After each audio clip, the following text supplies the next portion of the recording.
it's Danny, the X's and T podcast host. I am excited to welcome you guys back because I have a very special guest with us today. She is an author, she is a writer, and she is out here to spread an incredible message, which is our goal here at the X's and T podcast. Please welcome my guest, Michelle. Hi, Michelle. Hi, Danny. Thank you so much for having me on the show. I appreciate that. Well, thank you so much for reaching out. I was so shocked when I got your message. And I'm curious, how did you find the X's and T podcast?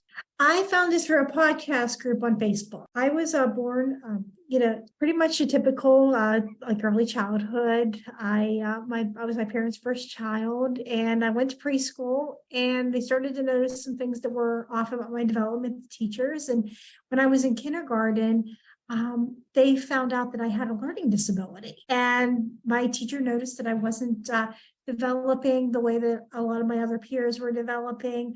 I struggled with math. I had difficulty with visual perception, hand coordination, and those sort of things. And my parents recommended that I get tested for having a learning disability.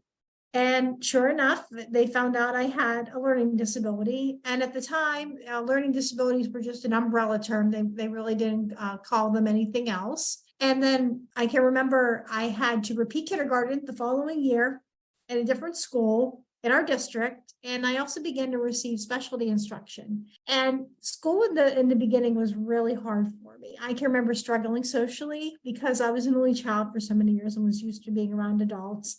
And then I struggled academically with everything. And I remember being really frustrated. All I wanted to do was learn and be like my peers and be able to make my parents proud and happy, which they always were proud of me. And finally, the specialty instruction began to work. I started to be able to read at a regular level.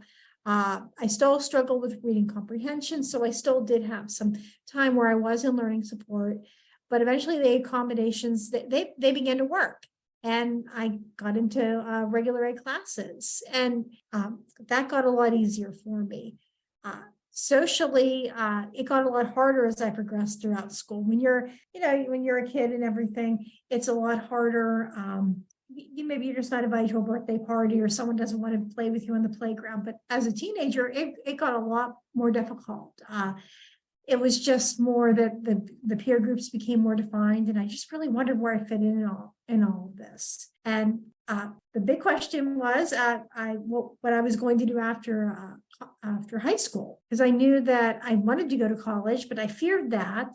I was doing really well in all my classes, but we just wondered, okay, how can I handle the college level work? And I even had some teachers who didn't think that I could do it. I had a teacher that said, well, I don't think you can handle going to college because of your math difficulties, and suggested a trade school instead. So there was some real opposition with things such as that. And I can just remember wanting to go, but still having that fear. But luckily I had some people who did mentor me. I had a student teacher that said, you can go to college, you can do that. You know how to study, you're a good student. And we decided that I was going to go to college, and we decided on a community college. We had a program that interested me in disability accommodations. And right before I went in to go to college, I had to be retested for a learning disability again. And I'm not a great test taker, and I scored pretty low in a lot of my tests. And the psychiatrist that evaluated me put on my report, most likely won't go beyond a community college. And that was really discouraging to go into a school. I was already scared enough as it was. And then when I got to community college, I had an advisor that told me, well, your job choices are going to be limited because of your math disability. And there was, once again, my peers, they thought that I was getting an unfair advantage. So there was that stigma with using the accommodations. So I thought, okay, I'm not using accommodations. And that was not a really good thing. My grades dropped, and it was really a struggle. And there were still people that were saying, well, you just need to try harder. And finally, I was in a class and I was really struggling. And I had a professor that said, why don't we at least get you extended test time? And when I did that, I was able to pass her class. I didn't do well in it. And I was able to go and be able to graduate with my associate's degree. And I moved out on my own and I worked in some childcare centers. And having that independence was also really important to me with living on my own. I'm not able to drive because of my visual perception and the disability. So I was able to take myself places independently, and I was liking being on my own, but I always wanted more for myself. And I had to move back in with my parents for financial reasons. And that was hard. I mean, they live out in the country and just didn't have that independence. But I thought, all right, I think this is just time that I go back to school. And the job I was with was downsizing. And I found a program at university that interested me, had the least amount of math and science possible, and had disability accommodations. And when I went forward back to school this time, I said, I'm going to use the accommodations. And when I did that and I advocated for myself, my grades improved. I was able to make Dean's List for one semester. And that was something I never thought I could do. And I was able to graduate with my bachelor's degree in community programming for Americans with disabilities. And after graduation, it took a while to find a job. I work as a paraeducator in a school with students that have disabilities, and I find that rewarding. And recently, I began writing about having a learning disability. Writing has always been a healing thing for me. And I can remember having a friend tell me, you should really write about it. And I thought, well, that's a little personal. I don't know if I want to go there. And when I finally had that, I wrote about my struggle with limited hand dexterity with opening up locks. I got it published on The Mighty a few years ago, and that was one of the most healing things I ever did. And that just led to more articles getting published and starting my own blog called Michelle's Mission. That's amazing. So, did you always know that you wanted to work with children? Definitely. I always knew that I wanted to work with kids. Some people have thought, well, when did you become a teacher? And I just don't know if going through all the testing, it just didn't seem like it was a wise choice for me with all the vigors of that and not being a great test taker. But this kind of gives me that way to be able to go into a school and make a difference. That is incredible. It's such a good work knowing that you're going in and you're helping children and you're making a difference. I had mentioned to you previously that my son is in special education classes, and people like you who are in these classrooms working with these children really do make such a difference for the children, for their parents, and I can't thank you enough for that.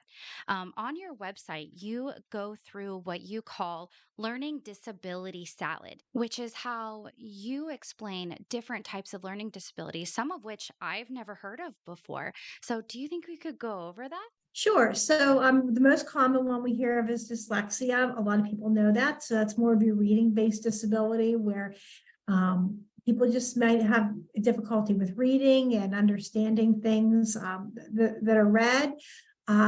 Dyscalculia, which I have, which is the math disability. A lot of people haven't heard of that one, but just it's trouble with numbers and difficulty with directions, right and left. I'm not able to read the face of a clock, and just numbers and I don't get along very well. There's dysgraphia, and that's the handwriting. And sometimes people that have it just don't have messy handwriting, but they also have they're not able to express a lot of their ideas out on paper. There's auditory processing. That's somebody that they have difficulty with language. Instead of saying the baby is on the blanket, they'll say the blanket is on the baby. And that can sometimes just mean different things. There's also executive functioning, which I do have, and that's just the CEO of your brain, the information and trying to go through the step by step, and the focus is off. There's also ADHD, which that can also affect someone's ability to pay attention. It's not always the kid that just is running around the classroom. It can also be one that might just zone out and just isn't able to focus in. So there's a lot of different disabilities, and that's what I tried to do with the salad, just because there's a lot of different salads out there, and a lot of people think, oh, a salad, that's a hunk of lettuce and some cucumbers and some tomatoes, and people think this, but there's all kinds of different salads. And the same thing with learning disabilities. Sometimes people just think, oh, learning disability, that must be dyslexia, and there's a lot of different varieties. Yeah. Absolutely. And you can have multiple as well. And that was new Mhm. for me. And as we had spoken before, I mentioned that I didn't know ADHD was considered a learning disability up until like this year, early last year. The difference is like I had never heard of, like you said it's pronounced can you pronounce that one more time for me? I'm Sure, sorry. it's either dyscalculia or dyscalculia. People pronounce it differently. I had never heard of that. And then the dysgraphia as well. I Mhm. had heard of auditory processing disorder. A friend of mine had recently gotten diagnosed as well, and she was kind of explaining it to me. And I find it all so fascinating. But I genuinely believe that I'm probably not the only one who really has no knowledge of these things or very limited knowledge. So I really appreciate you going into, each one just a little bit. But I definitely want to say, if you want to hear, learn more about these, I have to recommend Michelle's website. At the end, I'll give you guys that link. I'll definitely post the link on my socials as well, because there's a lot of valuable information there. Going back to your diagnosis with your learning disability, Mhm. how old were you when you were diagnosed? I believe you mentioned it before. I believe I was either 5 or 6, kindergarten age. What were your thoughts on your disability when you were young, when you kind of first received it and were growing into it? When I was really young, I was very blessed to have parents that explained things to me in simple, age-appropriate terms. They told me I had a learning disability and that my brain learned differently. And hearing that was really amazing, because I thought that, okay, I couldn't learn, I wasn't smart. And a lot of my peers were telling me that too. So hearing the facts in a way that I could understand it, it brought a lot of comfort to me. And I love that you said that, because in just our last conversation, you've taught me so much, so many things that I would love to carry on through my life with my children. And that's explaining it in child appropriate terms. I loved that. And with your peers that were around you, how did they react? Did they know that you had a learning disability, or what was their view of you? I went to a very small school district, and diversity, really being different, really wasn't something that a lot of people celebrated. If it was a close-knit community, if you were one of them. So I couldn't hide, I couldn't blend in. People knew that I went to learning support for help, and I was often picked on a lot for that. A lot of times I thought, well, this isn't fair that you're getting the support, or you must be getting all the answers, or you're not really smart. So it was hard. I don't think that a lot of them understood what a learning disability was. And the ones who did, I even got teased a lot in the learning support classrooms, because a lot of the students there had more reading issues rather than math. So that was really tough to know kind of where I fit in with a lot. That sounds really isolating, especially in your own kind of community of people as well, feeling ostracized. I can't even imagine. And to see who you've bloomed into is fantastic, because as a child, did you know as a kid that you wanted to work with kids? Was that one of your biggest dreams as a child? I knew as a child, maybe towards when I was a teenager, even more, that I knew that I wanted to work with kids in some capacity. And I knew that I definitely wanted to write. That was definitely something from the time I was really small that I knew I wanted to do. Writing. I love writing. There's so many different aspects to writing. It's an art form that can't be wrong. Did you find that empowering, being able to write something and know that whatever you're writing, there's so much value to it? Definitely. I can remember my first story that I wrote. It was about a dinosaur. I had to be second or third grade. And my dad read it and said, "Hey, this is pretty good." And that really gave me a boost of self-esteem, because I didn't think there was anything I was good at, anything I seemed to try or what about to do. It didn't seem to work out a whole lot. So yeah, it gave me a voice. After a while, that gave me that voice to be able to say things that I really wanted to tell other people, but I couldn't, or I was afraid, or I was just encouraged not to talk about. So that gave me that voice that I needed. Wow. So as you entered your teenage years, how did that look a little bit different? I don't know if where you grew up, it was like middle school and high school, if there was a difference there, and kind of what that transition looked like.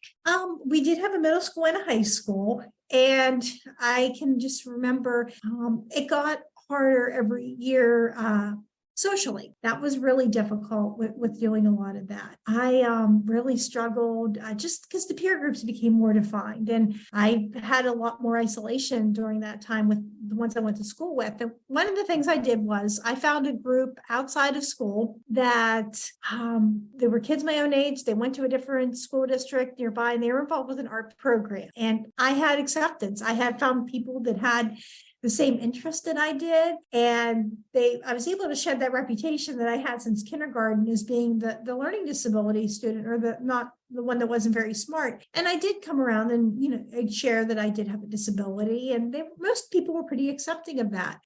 But that gave me the courage to even go out to other groups in the community. I still belong to a writing group, and we've been meeting for over 20 years and still have the friendship with that. And that just gave me that boost and that acceptance. You found your people and you could really be Michelle, exactly who Yes. you are, which I love is your message, and putting your accomplishments, everything that you are as a person first, which is, again, very inspirational. You had also mentioned this for college as well.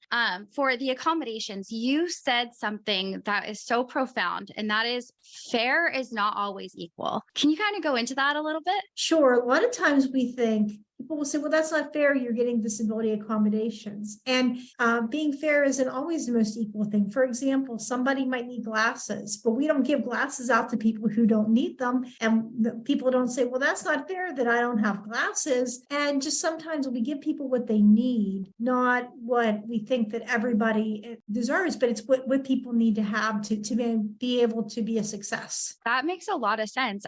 Is it fair to say that it kind of levels the playing ground a little bit? Definitely, because it levels that. Because if I don't use those accommodations, it's very difficult for me to be able to do anything at school, or to do things at work, or to be able to do even just in the community. So it does level the playing field. So so people with disabilities are able to participate and be able to in life just the same that somebody without them can. Yeah. That is a fantastic definition. The accommodations are so new to me. And now that I recognize that my own children do have these, it does level that playing ground for them, because there are things that they struggle with ADHD, for example, like you had mentioned, that the inability to sit still and needing that just little bit of extra time on a test that doesn't necessarily give them answers. It's just somebody who can't sit still. That's extra time that they're taking to focus back on their test when they're so fixated somewhere else. So the way that you explained it, I think, is fantastic, and it makes a lot of sense. With those accommodations, I know that you had said as a child that there was legislation that was passed for Americans with disabilities. How did that change things as you've seen it from maybe when you were a child to now, and how accommodations have changed for kids or anybody with disabilities? Sure. Well, I can remember being a young child watching this on television with the passing of it. And I asked my dad, do you think this will impact me? And he said, what? I don't know. And originally this was passed to help a lot more people with physical disabilities be able to access in the community. What it has done, though, has made a path for people, not just with physical, but other types of disabilities, to be able to have that level playing field. If it wasn't for ADA, I wouldn't be able to go to college and have disability accommodations, because I went to a state school that received federal funding. So that's helped. I also, now I can look back, and they even have extended their services to what they do for accommodation. So I think that's great. And that was all made possible through the Americans with Disabilities Act, was just providing those services so we can have that for all people who need them. That's a law, right? Like that is absolutely something that cannot be refused, correct? Correct. And there is a process if it is violated. There are things, and there's definitely different cases that that will come up. But yes, it is a law that they have to accommodate. That's amazing, because like you've mentioned, it is so necessary, and it's a good thing. It's a fantastic thing. And it sounds like that, I mean, not just that specifically, but it heavily impacted the way that you were able to go through school. When you were in like middle school, high school, did you have any teachers? I know that you said that you had teachers who told you that you couldn't, which was insane to me, but they are out there. And it makes me sad to think that somebody would ever tell anybody that they can't do something. But are there teachers that you remember who were like, no, you can do this? Definitely. I can remember that student teacher that told me you can do college because you're able to do that. I had some other teachers that I acknowledged that there would always be that difficulty with the math, but I could do it. And that was always a blessing. And I can also remember I had a teacher that knew that I was really good with reading and public speaking, and he would always be encouraging me. Like, I remember they were giving awards out for academics or something, and he said, hey, why weren't you up there? And I said, oh, I don't know, I'm not that smart or something. He goes, well, you should have got something for your writing, or just things like that. So there were definitely a few teachers that were definitely encouraging to me. Was it the same in college? Once you entered college, are there professors that you can recall being just so inspirational and really helped you stay motivated? Definitely. I can remember when I was studying at university, especially, I had professors in my department that I was studying that were always like, they knew I had a learning disability, and they said, we're so glad you're here. You're really showing a lot of people what it is like to have a disability and that you can be successful. And they believed in me, and they were always asking, do you want to talk? Or are you all right? Are you understanding everything? And what can we do for you to help you out? So I always thought that those ones were encouraging. So what did it feel like for you, if you can recall, graduating college, finishing and being done, and kind of facing adversity that you had been told through educators, through people that you had known that you couldn't do it, and then you did it? I'm sorry, what did you ask? My apologies. No, that's okay. I was asking, how did it feel when you had accomplished college, especially with having educators or people in your life telling you at some point that you couldn't, and then you did it? It was a feeling of pride, just feeling really happy and proud that I could do this, and just feeling like I can do just about anything if I could do that, because I really didn't think that that was going to be a possibility for me. That's amazing. I can just picture just standing there and that sense of, like you said, pride, especially I can't get over the fact that anyone would say that.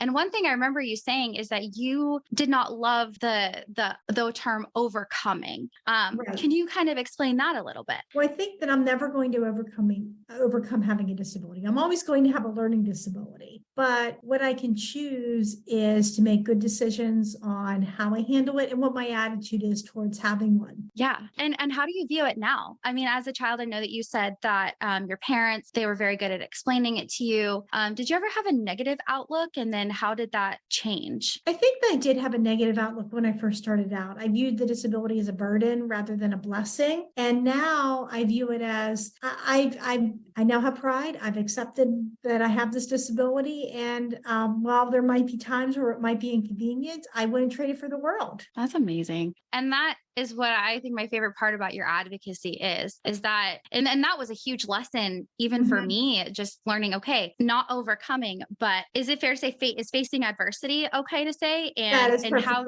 yep. Okay.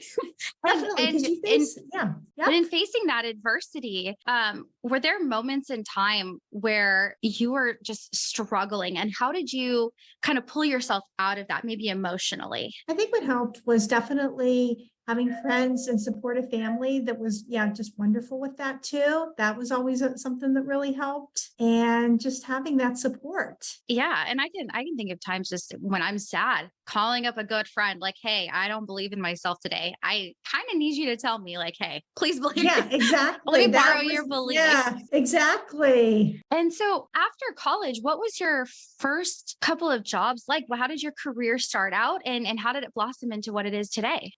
The first couple of jobs that I had after college, I worked in an office for a while. I also worked at a number of different daycare centers, and just had that experience with that. And that kind of opened up the door to getting me to where I need to be at today in my life. What's your favorite part about working with kids? I love being able to make a difference in the lives of children. I just love that sometimes I'll be working with a student, and it's the beginning of the year, and we're teaching them maybe how to organize their backpack, or we're teaching them how to advocate for themselves. And it's a little rough in the beginning. They may not know how to do that, and they're not sure about the process, but it's getting them to trust the process and just going through that. And by And now at this point, we're at the last couple of weeks of school, they're able to take some of those skills, and now I get to see that, and they're able to use them. Yeah, I bet that's incredible to see from the beginning of the school year until the end, and really the growth that gets to happen. And you get to be a part of that, which is so rewarding, I'm sure. With your career, when did you decide you were going to start your blog, and what did that look like?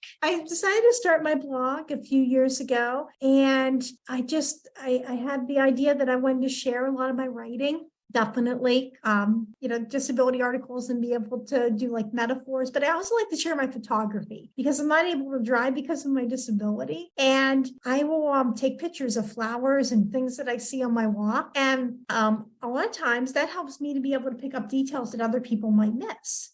Sometimes I will we'll be in the car and my husband will be driving, and I'll say, "Did you see that?" And he goes, "No, I'm worried about have my eyes on the road like I should be." And I get that chance to go back and take that picture if I'm on a walk or I can't get a ride. And people say, "Wow, you bring out details that others might have missed." And I post a lot of those pictures on my blog as well. They're beautiful. Every picture that you have on there is amazing. And that is so eye-opening because I can't even imagine how many things just in my day to day that I've missed because just never had really the opportunity to kind of be that visual person. I'm going to be the passenger on my next road trip. Because there's just things that people miss sometimes. And you get to be the passenger and be able to pick up on that. Moving from your blog, you have started appearing on podcasts. And do you remember your first podcast experience and what was that like? My first podcast experience was, I had a talk that I did on the Mighty about learning disabilities. So that was already prepared, which was great. I got that experience. But my very first podcast that I did, it was with a host, and we did a live show. So that was the very first one that I ever did. Other than that, I had a couple presentations, and that was about it. Yeah. And it was a live nice show. That's incredible. A live show. That is nerve-wracking. And that was your first experience. My very first one. Yes. And I just went with it. No joke. I did. I watched the Mighty, and that was amazing. I love every time that you speak, you're just so thorough and in depth in everything that you say. It really makes sense. And it's explained in a way that I think a lot of people understand. One thing that I know I struggled with, and some of my peers who have children in the same program, is what do they call it? The jargon that's in like an IEP and not fully understanding those big words. I have no idea what some of those things mean. And I think having met you and going through your blog, I think even just that has really helped me understand some of the things. I'm like, oh, okay, this makes it make sense. I try to put a lot of those terms in simple ways that people can understand them, but I try not to dumb people down either. I try to put them in ways that people can understand. And I also use a metaphor to give that example as well, to combine another passion of mine, that like flowers or other forms of nature and things. Yeah, the metaphors are really what I think made it make sense for me. And conversation, I think that's such a great way to learn. I know that, sitting in Zoom meetings and listening to somebody like a child psychologist or somebody just kind of, they are fantastic. But I definitely know that people that I've spoken to, they learn so much more from just that conversation. And I know so many people are going to get value from everything that you have to say, from your blog and from your previous podcast experiences. I will definitely find some, and you guys check them out. This is something that I didn't know how to be an advocate for, if that makes sense. I know that as a mom with a child with a disability and another child with a learning disability, I want to be the best advocate, but I don't really know how. And how, as a community, can we be supportive? I think one of the best ways is not to give up on your child. That's the first thing. My parents didn't give up on me. We had a lot of tearful homework sessions and frustration, but they didn't give up on me, and they always encouraged me, but they always pushed me to be the best that I could be and to focus on what I could do. I think that's another thing. Focusing on strength is important. And I also think communication's big with the school and with other professionals that are in the lives of your child. I had the chance to run into my very first learning support teacher a few years ago, and I got that chance to thank her. And she said, well, you put all the hard work in, but she goes, your mom and I communicated a lot with each other. If my mom had a concern, she would call the school. And if the school had a concern, she would call my teacher.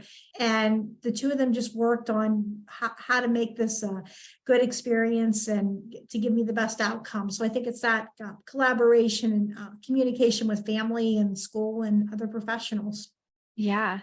Thank you for that. I really appreciate it. And I actually wanted to go back. I know that you having supportive parents is one of your biggest things that you said was a huge strength for you as a child. And I saw one of your blog posts. I think it was one of my favorites, and it said, "Don't limit me because of my disability." Could you kind of go into that a little bit?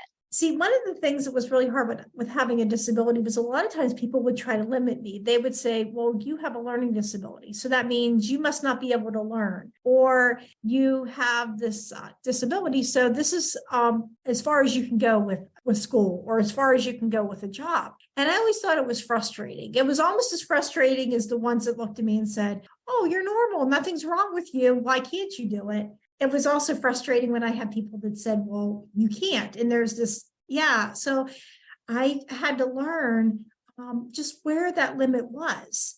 There's definitely things that I can't do, but there's also things I can do. And it was always just frustrating when people just tried to limit the potential that I had. Right. They kind of hear that one piece, and that's what sticks with them. And you had said before that you were able to grow out of Michelle with the learning disability to just Michelle. And I think that's so big, to be able to treat people who have learning disabilities or disabilities of any types, treating them just like regular humans. And even though you might not be able to see it, you don't know what somebody's struggling with. And just to be able to treat them like they're everyday average people, they're just like me and you. And I never want my own children to look at somebody and see differences. I just want them to see humans. And that's what my favorite part about that.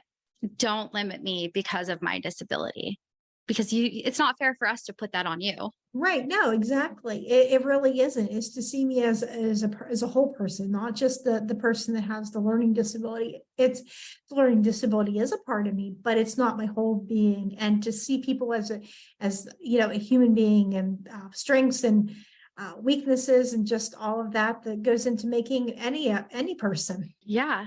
And so a little bit more about you. How did you get into photography? I can remember I was on vacation, and I took some pictures in a graveyard of some angels. And there was this was around Halloween, and an art center I was involved with was doing a show for that. And I thought, okay, this is kind of cool. And I had a friend that was really picky about a lot of things. And she looked at my pictures and said, wow, these are really good. And I thought, oh, if I made her happy, then these must be really good. And I entered them into a show, and I think I can't remember what I placed at, but I did receive an award for them. So that just gave me that encouragement. I'm like, oh, okay, I have something else that I can do as well. No joke. That's amazing. A show. And was that your first show? Yes, my very first show. Yeah. And it was a small one, but it was still a nice, it was still got my foot in the door with having some shows. And yeah. And have you continued to do shows since then? Yes, I've done a few shows at the same art center with them. I've also have done a few other places. I can remember we did an art auction to benefit a theater, and one of my coworkers bought some of my pictures. I thought that was really sweet. And I also, there was another local show, and I received an award for that. And I even had, I put online, I shortlisted on a contest for Independent and Work Ready. And I got those pictures. One of them they turned into a journal. And wow, that was really neat. They gave me a copy of the journal to have. So I thought that was really amazing. Wow. And so is your blog the only place that you showcase your photos, or is there anywhere else that we can find them? You can also find them. I have some pictures in Word Gathering magazine. I also did the Unmooring Journal. And those are just some of the places that you can see some of those. Awesome. I'm gonna have to find them and I will link them. I love Thank photography. you. I don't know that I have the eye for it, but when people do, there's just such an admiration to it. Cause like you said, you can capture things in an angle that others might not see. And that adds Mhm. so much value to other people, which is fantastic. And when you're not taking pictures and you're not advocating and you're not teaching, what are some of your hobbies? What are some things you like to do? My husband and I love to go to art museums. That's one of the things we like to see, paintings and other forms of art. We also like to go to botanical gardens. That's definitely something to see pictures of flowers. I also love to read, and I love to write. What book are you reading right now? I am reading a book called Brain Damage, I believe. And yeah, and it is a book that is about a woman that she's in a coma, can't exactly remember how she got there. They think that she might be in a vegetative state, but she has some more progress than they thought. And it kind of goes into how she got there, because there are some things that happened that got her to that place. What a whirlwind of emotions, I'm sure. Like, well, this is interesting. Again, I am so grateful that you had wanted to come on and share your story. And if there's one thing that you can leave with people to know, to be aware of, what would that be? What I would just love to tell people to do is, if they have a disability, or even if they don't, is to know what they want to do and to be able to find a way to look for, be able to do it. And success may not come in the package that you originally expected, but sometimes it comes in something even better. Yeah. So where, Michelle, can we follow you and how can we support you on your journey? You can find me at michellesmission.blog, and I'm also on Facebook and Instagram as well. Perfect. And after this, I'll go ahead and grab those 2 links and I will share them with you guys. So that way you guys can check her out on Instagram, follow along. And I am so grateful because I really hope that this adds value to you guys. I am definitely learning more and more how to be passionate about this topic, how to be the biggest advocate, because there's so much that we can still learn every single day. And again, making sure that every person is a human. And again, I don't know that anymore. I'll use the term overcoming. I now will find the accomplishments following trauma, accomplishments following these times in life that maybe find you down. Thank you so much, Michelle. Really appreciate your time. You guys can follow me on X's and T _ podcast on Instagram, X's and T _ podcast on TikTok, and you can catch me on Tuesdays and Fridays. We'll see you guys next time. Bye, Michelle. Goodbye. Thank you.